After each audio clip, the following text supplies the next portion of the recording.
Guys welcome to अपनी पाठशाला। इस वीडियो में हम क्लास 10th के इतिहास का 5वां चैप्टर अर्थव्यवस्था आजीविका औद्योगिकरण के युग के महत्वपूर्ण ऑब्जेक्टिव प्रश्नों पर चर्चा करेंगे और चर्चा करने के साथ साथ इसको ट्रिक के माध्यम से याद भी हम करते चलेंगे। यह सभी प्रश्न जो है ना आगामी बोर्ड के एग्जाम के दृष्टिकोण से बेहद ही महत्वपूर्ण है। यह सभी प्रश्न आपके लिए इतना महत्वपूर्ण है कि ये आपके हिस्ट्री के एग्जाम में अच्छे नंबर लाने में मदद करेगा। इसलिए इस वीडियो में आप अंत तक बने रहिए। यदि आप चैनल पर नए हैं तो चैनल को सब्सक्राइब करिए, वीडियो को लाइक करिए और शेयर करिए। यदि आपने पिछला सभी वीडियो नहीं देखा है और देखना चाहते हैं तो इसके डिस्क्रिप्शन बॉक्स में लिंक दिया जा रहा है, वहां से आप देख सकते हैं और या फिर चैनल के प्लेलिस्ट में जाकर आप सब वीडियो को देख सकते हैं। आज का पहला प्रश्न है इस वीडियो का, बाड़ाबंदी आंदोलन कहाँ हुआ था। तो बाड़ाबंदी आंदोलन कहाँ हुआ था, ये प्रश्न समझने से पहले सबसे पहले हम समझेंगे बाड़ाबंदी क्या है। तो बाड़ाबंदी जो है ना, बाड़ा का मतलब होता है चारागाह। बाड़ा का मतलब चारागाह, चारागाह जहाँ पे पशुओं को रखा जाता है उसको हम कहते हैं चारागाह। तो बाड़ाबंदी का मतलब क्या हो गया कि चारागाह को बंद करना, बाड़ा को बंद करना, वही बाड़ाबंदी हो गया। तो ये आंदोलन कैसे हुआ, तो ये आंदोलन ऐसे हुआ कि जो इंग्लैंड में जब औद्योगिक क्रांति की शुरुआत हुई तो वहाँ पे अधिक उत्पादन करने के लिए अधिक कच्चे मालों की आवश्यकता थी। तो अधिक कच्चे माल की आवश्यकता के लिए वहाँ पे ऊन की आवश्यकता थी औद्योगिक क्रांति में मदद करने के लिए। तो ऊन के लिए भेड़ पालना था। तो भेड़ जब पालना था तो अधिक भेड़ पालने के लिए अधिक जगह की आवश्यकता पड़ेगी जहाँ पे भेड़ों को रखा जा सके, उनका पोषण किया जा सके, पालन पोषण किया जा सके। तो किसानों ने क्या किया वहाँ पे कि जो खेत थे वो उस खेत को ही उन्होंने चारागाह में तब्दील कर दिया और उसको बड़ा बनाकर बंद करने लगे। तो इसी के हिसाब से उसका नाम पड़ गया बाड़ाबंदी, यानी चारागाह की बंदी जहाँ पे भेड़ों को पाला जा सके। अब आपको आसान हो गया होगा इस प्रश्न का जवाब ढूंढने में। तो ये क्या हो गया, इंग्लैंड में यह आंदोलन बाड़ाबंदी हुआ था, यानी चारागाह को बंद करके और खेतों को बाड़ा में तब्दील करते हुए वहाँ पे भेड़ों को रखा जाने लगा था। आगे बढ़ेंगे। अगला प्रश्न है औद्योगिक क्रांति का अर्थ है। तो औद्योगिक क्रांति का अर्थ मतलब क्या, औद्योगिक क्रांति यानी जब उत्पादन में अचानक वृद्धि हो जाए तो उसको हम औद्योगिक क्रांति कहेंगे। और वो हाथ से उत्पादन बढ़ जाना ये संभव नहीं है। ये संभव कब होगा, जब बड़ी बड़ी मशीनें लगेंगी तब उत्पादन अधिक होगा। उत्पादन अधिक होगा तो औद्योगिक क्रांति का अर्थ क्या है कि उत्पादन प्रणाली में यदि परिवर्तन हो जाए तो उसको हम क्या बोलेंगे, औद्योगिक क्रांति हो गई। आगे बढ़ेंगे। अगला प्रश्न है औद्योगिक क्रांति का स्वरूप क्या था। तो औद्योगिक क्रांति का जो स्वरूप था वो वर्ग विहीन क्रांति। वर्ग विहीन यानी किसी जाति, धर्म, समुदाय यानी संपत्ति के आधार पर, आय के आधार पर, शिक्षा के आधार पर या संस्कृति के आधार पे औद्योगिक क्रांति नहीं होती। औद्योगिक क्रांति जो होती है वो सामूहिक रूप से सबके लिए होती है, ठीक ना। तो ये क्या हो जाएगा, वर्ग विहीन क्रांति है। कौन, औद्योगिक क्रांति का स्वरूप जो है ना वो वर्ग विहीन क्रांति है। आगे बढ़ेंगे। औद्योगिक क्रांति सर्वप्रथम किस देश में हुई थी। तो औद्योगिक क्रांति सबसे पहले जो हुई थी वो इंग्लैंड से इसकी शुरुआत हुई थी। तो इसका आंसर हो जाएगा ए, इंग्लैंड। इंग्लैंड में औद्योगिक क्रांति किस उद्योग से आरंभ हुई थी। तो इंग्लैंड में जो औद्योगिक क्रांति की शुरुआत हुई थी, अभी हमने ऊपर पढ़ा कि ऊन की आवश्यकता थी ना, कपास की आवश्यकता थी। तो वो किस उद्योग के लिए जरूरत होता है, ऊन से हम लोग कपड़ा बनाते हैं। तो इसके लिए इसका आंसर हो जाएगा ए, वस्त्र उद्योग। यानी वस्त्र उद्योगों से औद्योगिक क्रांति की शुरुआत इंग्लैंड में हुई थी। आगे बढ़ेंगे। अगला प्रश्न है जेम्स वाट ने निम्नांकित में से किसका आविष्कार किया था। तो जेम्स वाट का जो आविष्कार किया था वो वाष्प इंजन का आविष्कार किया था, जो औद्योगिक क्रांति में बहुत आगे चल के मदद किया, जिससे वाष्प इंजन से हम लोग रेलगाड़ी चलाने लगे, जिससे मालों का उत्पादित माल थे या कच्चे माल थे एक जगह से दूसरे जगह ले जाने आने में लेकिन बहुत ही सुविधा होने लगी थी। तो जेम्स वाट, वाष्प इंजन, जेम्स वाट, वाष्प इंजन, इस तरह आप याद कर लेंगे। स्पिनिंग म्यूल का आविष्कार किसने किया था। तो स्पिनिंग म्यूल का जो आविष्कारक जो थे ना ये एक मशीन है, स्पिनिंग म्यूल एक मशीन है जो सूत काटने का काम करती थी। जैसे गांधी जी जो चरखा चलाते थे ना, चरखा आपने सुना होगा, तो चरखा भी सूत काटने का काम करता था। तो ये हाथ से था, हाथ से था, ठीक ना। और ये स्पिनिंग म्यूल क्या था, एक बड़ा मशीन था जो सूत काटने का काम करता था। तो इस मशीन के नाम में ही इनके आविष्कारक का नाम भी छुपा हुआ है, ठीक ना। यहाँ देखिएगा म्यूल, स्पिनिंग म्यूल, तो म्यूल का मतलब म्यूल, और इसके नाम में देखिए जो इसके आविष्कारक हैं उनके नाम में भी है सैम्यूल, सैम्यूल। तो इस म्यूल को इस म्यूल से मिला देंगे, ठीक ना। और क्रॉम्पटन, सैमुअल क्रॉम्पटन, आसानी से आपको याद रह जाएगा म्यूल, और उनके नाम में भी है म्यूल। तो इस तरह आप पकड़ लेंगे, ठीक है। तो इसका आंसर हो जाएगा डी, सैमुअल क्रॉम्पटन। आगे बढ़ेंगे, अगला प्रश्न है स्पिनिंग जेनी का आविष्कार किसने किया था। तो स्पिनिंग जेनी भी एक सूत काटने की ही मशीन है, ठीक ना। तो इसको जेनी से हम जेम्स को पकड़ेंगे, जेनी से जेम्स को पकड़ लेंगे, जेनी जेम्स, जेनी जेम्स, ठीक है। यहाँ से इसको पकड़ेंगे और उसके बाद यहाँ देखिए एक और जेम्स है, तो यहाँ तो कन्फ्यूजन हो जाएगा। तो जेम्स, जेनी से जेम्स पकड़ना है, उसके बाद सूत काटना, सूत काटने की मशीन है। तो सूत काटने की मशीन है, तो इसको एक शब्द से पकड़ेंगे हार्वेस्ट, हार्वेस्ट, हार्वेस्ट। हार्वेस्ट का मतलब होता है फसल की कटाई करना। तो जब तक हम फसल की, कपास की, जूट की कटाई नहीं करेंगे तब तक मशीन सूत कैसे काटेगा, ठीक ना, नहीं काट पाएगा ना। तो हार्वेस्ट का मतलब ही होता है फसल की कटाई करना, ठीक ना। तो हार्वेस्ट को याद रखेंगे, हार्वेस्ट का मतलब फसल की कटाई करना। जब तक हम फसल काटेंगे नहीं तब तक कच्चा माल जाएगा नहीं, तब तक स्पिनिंग जेनी सूत नहीं काट पाएगा, ठीक ना।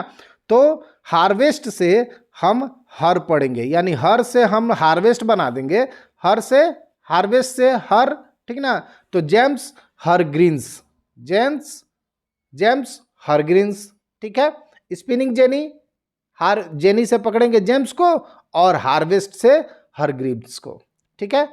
तो इसका आंसर हो जाएगा सी। आगे बढ़ेंगे, अगला प्रश्न है लोहा गलाने की प्रक्रिया की खोज किसने की थी। तो लोहा गलाने की जो प्रक्रिया थी इसकी खोज की थी अब्राहम डर्बी ने, अब्राहम डर्बी ने। अब इसको याद कैसे करेंगे, तो इसके लिए आप ऐसे सोचो कि जहाँ लोहा गलाने का काम होता है वहाँ हम यदि जाते हैं और गर्म जो लोहा है वो अगर हमारे शरीर पे पड़ जाए तो सोचो क्या होगा। सोच के ही डर लगता है कि जो वो गर्म गर्म लाल लाल लोहा अगर हमारे शरीर पे पड़ जाए तो हमको क्या होगा, ठीक ना। ये सोच के ही डर लगता है ना। तो डर लगता है तो डर भी, डर लगता है तो डर भी। लोहा गलाने की प्रक्रिया जहाँ पे होगी वहाँ तो जाने में हमको डर लगेगा ना। तो क्या हो जाएगा, अब्राहम डर्बी। लोहा गलाने जहाँ दिमाग में आएगा, सोच आएगा, डर लगेगा, अब्राहम डर्बी, ठीक है। आगे बढ़ेंगे, वाष्प चालित रेल, वाष्प चालित रेल का आविष्कार किसने किया था। वाष्प इंजन का आविष्कार तो किसने किया, वाष्प इंजन का आविष्कार जेम्स वाट ने किया, लेकिन यहां कह रहा है कि वाष्प चालित रेल इंजन, ठीक है, का आविष्कार किसने किया था। तो इसके आविष्कार जो किए थे वो किए थे जॉर्ज स्टीफेंस, जॉर्ज स्टीफेंस, ठीक है। तो अब इसको याद करने के लिए सोचिए कैसे किया जा सकता है। जैसे देखिए वाष्प जो है ना किस पे चलता है, स्टीम पे चलता है, स्टीम इंजन है। इसको इंग्लिश में वाष्प इंजन को कौन सा इंजन कहेंगे, स्टीम इंजन कहेंगे, ठीक ना। तो मान लीजिए रेलगाड़ी से हमें कहीं जाना है, रेल इंजन से हम कहीं जाते हैं ना, तो रेलगाड़ी से हमें कहीं जाना है, ठीक ना। और रेलगाड़ी भी कौन, वाष्प इंजन वाली है, ठीक ना। तो सबसे पहले क्या करना होगा, सबसे पहले स्टीम तैयार करना होगा, तब ना रेलगाड़ी आगे बढ़ेगा। तो याद रखिए हमने किसको कहा, जॉर्ज को कहा कि जॉर्ज तुम स्टीम तैयार करो, फिर हम कहीं जाएंगे ना, स्टीम तैयार करो। तो स्टीम से हम लोग स्टी से स्टीम को पकड़ेंगे, ठीक ना। और जॉर्ज को कहना है क्या कि स्टीम तैयार करने के लिए तब ना हम सब जाएंगे, ठीक है। तो जॉर्ज स्टीफेनस, ठीक ना, भोजपुरी में, ठीक ना। स्टीम तैयार कर फेन हम सब जाएं, फेन हम सब जाएं, ठीक है। आगे बढ़ेंगे। बेलनाकार छपाई का आविष्कार किसने किया था? तो बेलनाकार छपाई यानी बेल इसके नाम में भी है बेल, ठीक ना, टॉमस बेल, बेल से हो जाएगा बेलनाकार छपाई, तो टॉमस बेल बेलनाकार छपाई, ठीक है, सी। आगे बढ़ेंगे। अगला प्रश्न है स्पिनिंग जेनी का आविष्कार किस वर्ष हुआ था? तो आप याद करिए, जेनी, जेनी से हम लोग ने क्या बनाया था? इसके आविष्कारक का नाम याद करिए, जेनी से जेम्स बनाया था। और ये सूत काटने की मशीन है, तो जब तक फसल को हम हार्वेस्ट नहीं करेंगे तब तक वो मशीन सूत काटेगा नहीं काटेगा, ठीक ना। तो ये क्या नाम हो जाएगा उनका? जेम्स हरग्रीव्स ने स्पिनिंग जेनी का आविष्कार किया था। और कब किया था? तो 1764 ईस्वी में ही किया था। तो इसका आंसर हो जाएगा ए, 1764। कपास ओटने की मशीन किसने बनाई थी? तो कपास ओटने की जो मशीन है वो बनाई थी इली हिटली ने, इली हिटली ने। तो ओटनी हिटनी, ओटनी हिटनी, ओटने हिटनी, राइमिंग मिल रहा है, उसके हिसाब से निश्चित रूप से याद हो जाएगा। कपास ओटने की मशीन तो इली हिटनी, ओटनी हिटनी, ओटनी हिटनी, ठीक है। तो ये आपको याद हो जाएगा। आगे बढ़ेंगे। निश्चित रूप से ये आपको याद हो जाएगा। अंत में आप देखेंगे, जब दोबारा इस वीडियो को देखेंगे तो ये सारी बातें मेरी याद आएंगी और निश्चित रूप से आप आंसर तक पहुंच जाएंगे। अगला प्रश्न है कि उपनिवेशिक सरकार की नीतियों का भारतीय वस्त्र उद्योग पर क्या प्रभाव पड़ा? तो जो उपनिवेशिक सरकार थी, यानी भारत जो था ना वो ब्रिटेन का उपनिवेश था, तो ब्रिटेन सरकार जो थी उसकी जो नीतियाँ थी भारत वस्त्र उद्योग पर बहुत गहरा प्रभाव की थी। इससे क्या हुआ था कि भारतीय वस्त्रों की मांग घट गई थी। हुआ कैसे था कि ब्रिटिश जो सरकार थी, ब्रिटेन जो थी, उसके लिए भारत जो था ना, कच्चा माल उसको यहाँ से आसानी से प्राप्त हो जाता था। और यहाँ से कच्चा माल ले जाकर इंग्लैंड में वो उस कच्चे माल से कपड़ा बनाते थे और कपड़ा को वहाँ पे बेचते थे, ठीक ना। और वहाँ पे औद्योगिक क्रांति हो चुकी थी, मशीनों द्वारा उत्पादन होता था, जिससे उनके बने हुए माल बहुत ही सस्ते थे, ठीक ना। और भारत जो हाथ से सूत काटता था, उससे जो कपड़ा बनता था, उस पे उन्होंने क्या किया कि वो जब यहाँ से इंग्लैंड भारतीय कपड़ों को ले जाते थे तो वहाँ पे उन्होंने इतना ज़्यादा टैक्स उस पर लाद दिया कि इंग्लैंड के कपड़ों के बनिस्पत भारतीय कपड़े बहुत ही महंगे हो गए, जिनके कारण उनकी जो मांग थी वो घट गई थी। तो इसका आंसर हो जाएगा बी, भारतीय वस्त्रों की मांग घट गई थी। इस पर अधिक टैक्स लाद देने के कारण इसकी जो कीमत थी वो बढ़ जा रही थी, और जिसके कारण भारतीय वस्त्रों को कोई खरीदना नहीं चाहता था। आगे बढ़ेंगे। अगला प्रश्न है बंबई में सर्वप्रथम सूती कपड़ा मिल किस वर्ष स्थापित हुआ था? तो बंबई में सबसे सर्वप्रथम 1851 में ही सूती वस्त्र कपड़ा मिल लगा था, लेकिन वो बंद हो गया, चला नहीं, इसलिए उसकी काउंटिंग हम नहीं करते हैं। 1854 को हम सही मानते हैं। तो 1854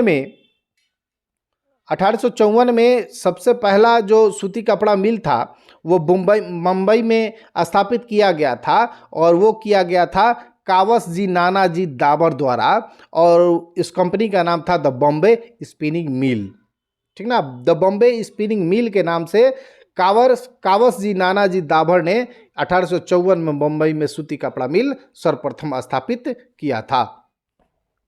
आगे बढ़ेंगे। अगला प्रश्न है भारत में सूती वस्त्र की प्रथम मिल कहाँ खोली गई थी? तो वो खोली गई थी मुंबई में, बम्बई में। आज मुंबई हो गया, पहले बम्बई के नाम से जाना जाता था। तो इसका आंसर हो जाएगा सी, बम्बई। अगला प्रश्न है भारत में लोहा इस्पात बनाने का पहला कारखाना कब और कहाँ खोला गया था? तो ये खोला गया था 1907 साकची, बिहार में।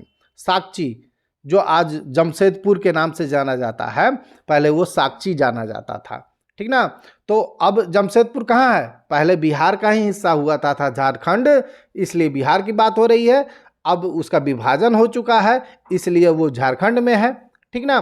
तो 1907 में साक्षी, जो आज हम जमशेदपुर के नाम से जानते हैं, ठीक ना, जमशेद जी टाटा जो थे, उन्होंने इस कंपनी की स्थापना 1907 में की थी, जिसको टिस्को के नाम से हम जानते हैं कंपनी को, ठीक है। आगे बढ़ेंगे। अगला प्रश्न है, बिरला जूट कंपनी की स्थापना किस वर्ष हुई थी? तो बिरला जूट जो था वो 1919 में कलकत्ता में घनश्याम बिरला ने स्थापित किया था। कब? 1919, जालियांवाला बाग हत्याकांड के वर्ष जो था ना, कलकत्ता में घनश्याम बिरला ने इस बिरला जूट कंपनी को स्थापित किया था, ठीक है। आगे बढ़ेंगे। टाटा हाइड्रोलिक पावर स्टेशन की स्थापना किस वर्ष हुई थी? तो ये स्थापना हुई थी 1910 में। टाटा ग्रुप की है, यानी जमशेदपुर टाटा की है। तो 1907 में साक्षी में उन्होंने टाटा आयरन स्टील का स्थापना की थी, और उसके ठीक 3 साल बाद, ठीक ना, टाटा हाइड्रोलिक पावर स्टेशन की स्थापना की उन्होंने।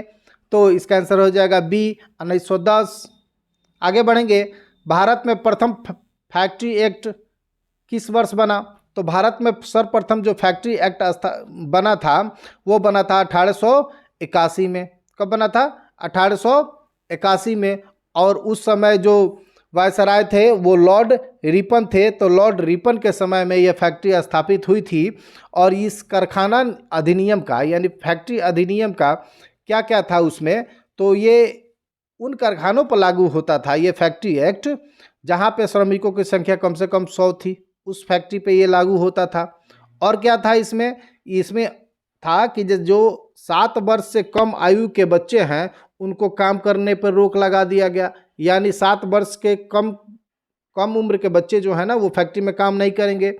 और 7 से 12 वर्ष के जो बच्चे हैं उनके काम करने की अवधि 9 घंटा तय कर दी गई।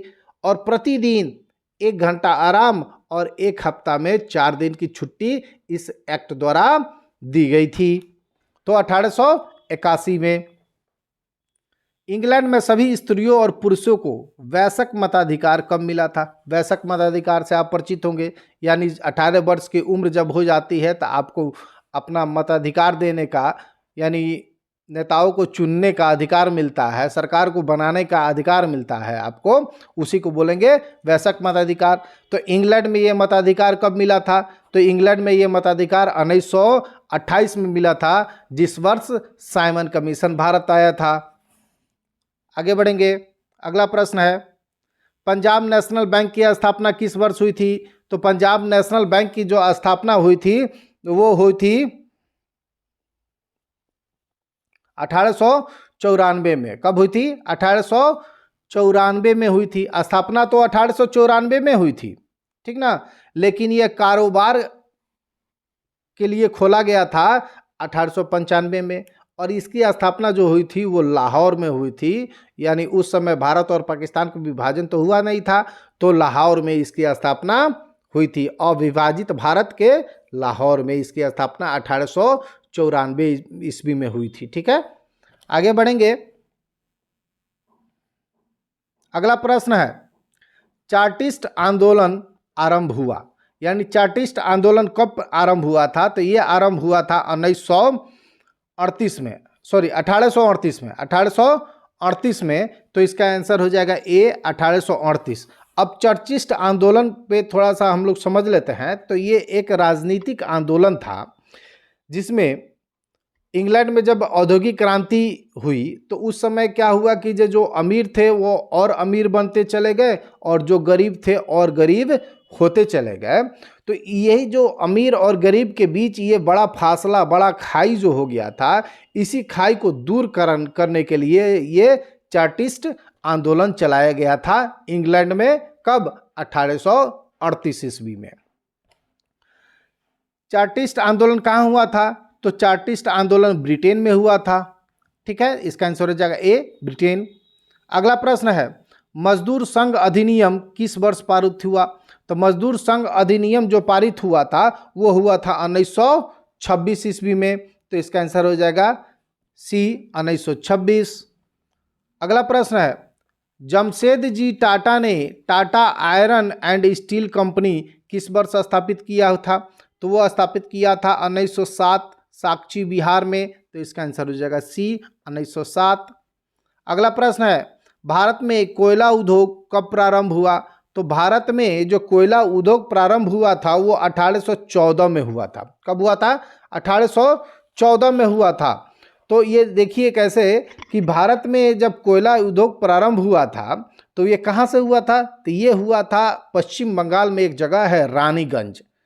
पश्चिम बंगाल में एक जगह है रानीगंज, और उसी रानीगंज से कोयले की खुदाई का प्रारंभ हुआ और वहीं से भारत में कोयला उद्योग की शुरुआत होती है 1814 में।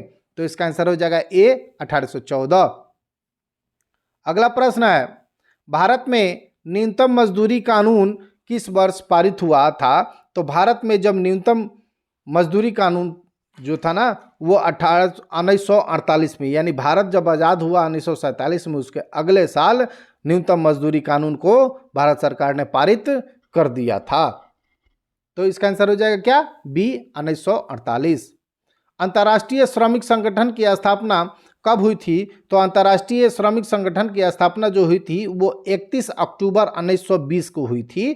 तो इसका आंसर हो जाएगा बी 31 अक्टूबर 1920, और इसका मुख्यालय जो है ना वो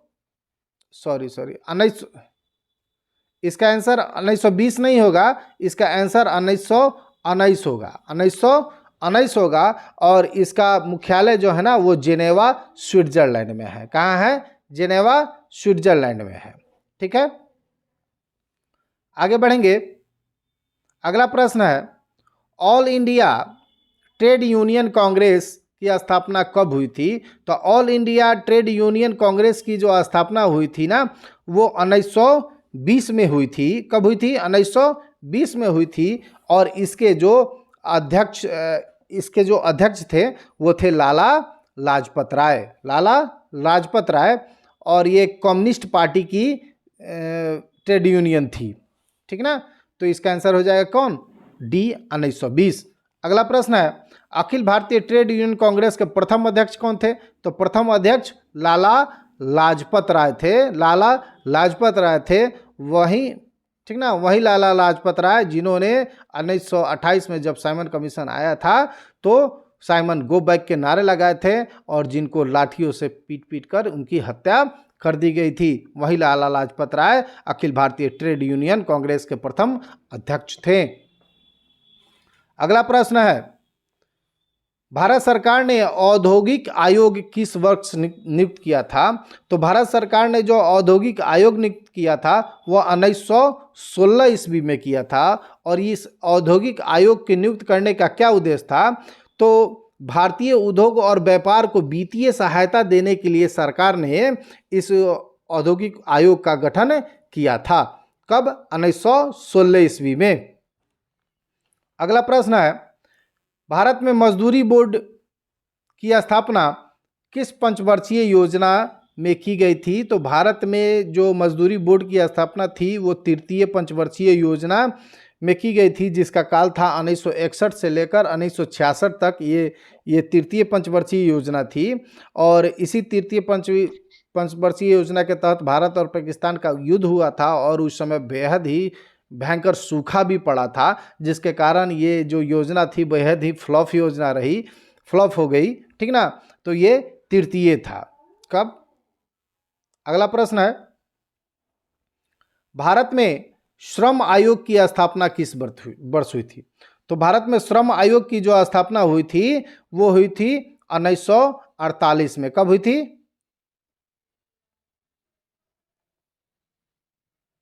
भारत में जो श्रम आयोग की स्थापना हुई थी वो 1962 में हुई थी। 48 में नहीं हुई थी, 1962 में हुई थी। 1962 में हुई थी, तो इसका आंसर हो जाएगा बी 1962। और ये इसमें क्या था, श्रम आयोग की स्थापना का उद्देश्य क्या था? तो इसका जो उद्देश्य था, मजदूरी की स्थिति में सुधार करने के लिए केंद्र सरकार ने इस राष्ट्रीय श्रम आयोग को स्थापित किया था, और इसके द्वारा जो है ना मजदूरों को रोजगार उपलब्ध कराया गया तथा उनकी मजदूरी को सुधारने का भी प्रयास किया गया था। तो ये कब आयोग की स्थापना हुई थी? 1962 में हुई थी, 1962 में हुई थी। तो इसका आंसर हो जाएगा बी, 1962। अगला प्रश्न है, भारत सरकार की किस औद्योगिक नीति के द्वारा लघु एवं कुटीर उद्योगों को प्रोत्साहन दिया गया था? तो ये दिया गया था 1948 की औद्योगिक नीति जो बनी थी, उस औद्योगिक नीति के द्वारा ही लघु और कुटीर उद्योगों को प्रोत्साहन देने का काम भारत सरकार द्वारा किया गया था। तो इसका आंसर हो जाएगा बी, 1948।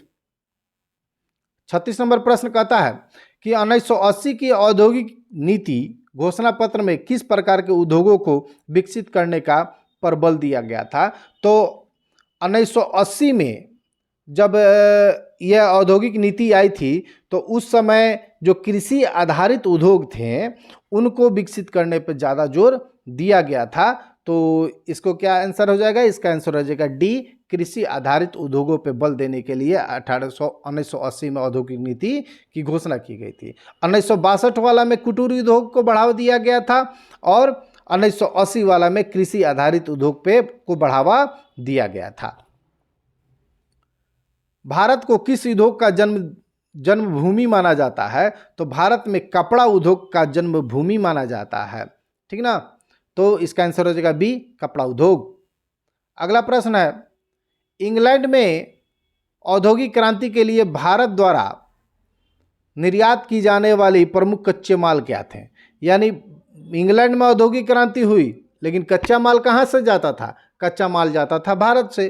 तो कच्चा माल कौन कौन जाता था? कच्चा माल जाता था चमड़ा, तेल, पटसन, कपास, ये सभी चीज़ें भारत से कच्चे माल के रूप में वो ब्रिटेन, जो इंग्लैंड वासी थे, जो ब्रिटिशर्स थे, वो ले जाते थे, यहाँ से कच्चा माल ले जाते थे और वहाँ से अपने मशीनों में तैयार करके फिर उसी चीज़ को भारत में लाकर बेच देते थे। तो इसका आंसर हो जाएगा ए। 39 नंबर प्रश्न कहता है कि भारत में मलमल कपड़ों का सबसे बड़ा उत्पादक शहर था, तो वो उत्पादक शहर था कौन? ढाका, जो आज पश्चिम बंगाल की बांग्लादेश की राजधानी है ढाका, ठीक ना। तो बांग्लादेश भी उस समय विभाजन नहीं हुआ था, वो 1972 में जाकर हुआ।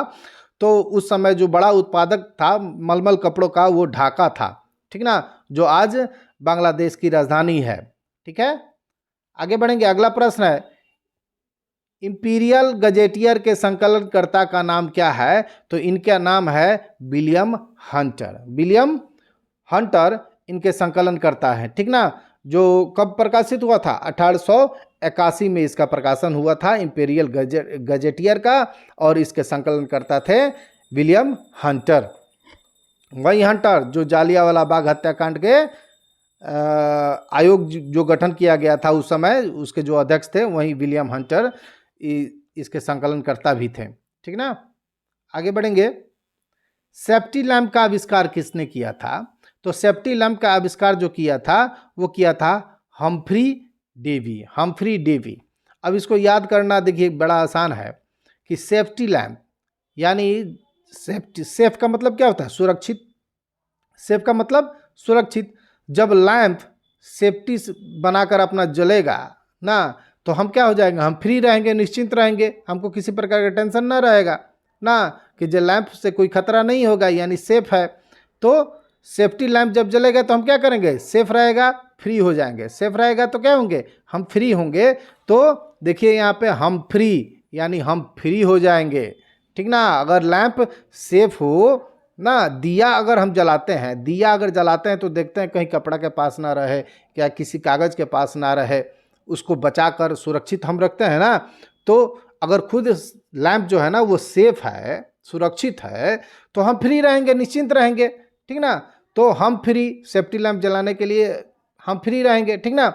तो इसका आंसर हो जाएगा ए, हम्फ्री डेवी। दूसरा आंसर है, अगला प्रश्न है कि शक्तिशाली भट्टी का आविष्कार किसने किया था? तो शक्तिशाली भट्टी का जो आविष्कार किया था वो बेसेमर ने किया था। क्या किया था? बेसेमर ने। तो ऐसा सोचिए आप कि शक्तिशाली भट्टी का आविष्कार, तो शक्तिशाली भट्टी में अगर किसी को डाल दिया जाए तो वो जिंदा बचेगा? नहीं बचेगा, मर जाएगा, ठीक ना। तो भट्टी में क्या होता है? लोहा गलाने का काम किया जाता है भट्टी में। भट्टी में ईंट पकाने का काम किया जाता है, तो उसमें अगर किसी को डाल दिया जाए तो वो जिंदा नहीं बचेगा, मर जाएगा, ठीक ना। तो शक्तिशाली भट्टी बेशेमर, मर मर मर, ठीक ना। तो शक्तिशाली भट्टी का आविष्कार बेशेमर। अब थोड़ा सा याद करने का प्रयास करिए। हम्फ्री डेवी, हम्फ्री डेवी, हम फ्री हो जाएंगे कब? जब सेफ्टी लैंप जलेगा तब, ठीक ना। तो हम्फ्री डेवी किसके आविष्कारक? सेफ्टी लैंप के। Abraham Darby, Derby Derby Derby, डर कहाँ लगेगा? जहाँ लोहा गलाने का काम होगा वहाँ डर लगेगा। तो अब्राहम डर्बी लोहा गलाने की प्रक्रिया का आविष्कार किया था। टॉमस बेल, बेल से याद करिए, बेलनाकार छपाई का आविष्कार टॉमस बेल ने किया था। तो आप निश्चित रूप से यह सभी प्रश्न महत्वपूर्ण है, आपको याद हो गया होगा। यदि वीडियो पसंद आए तो वीडियो को लाइक करिए, शेयर करिए और चैनल को सब्सक्राइब करिए ताकि नए वीडियो का नोटिफिकेशन आपको मिल सके। फिर मिलेंगे अगले वीडियो के साथ, तब तक के लिए जय हिंद, जय भारत, जय बिहार।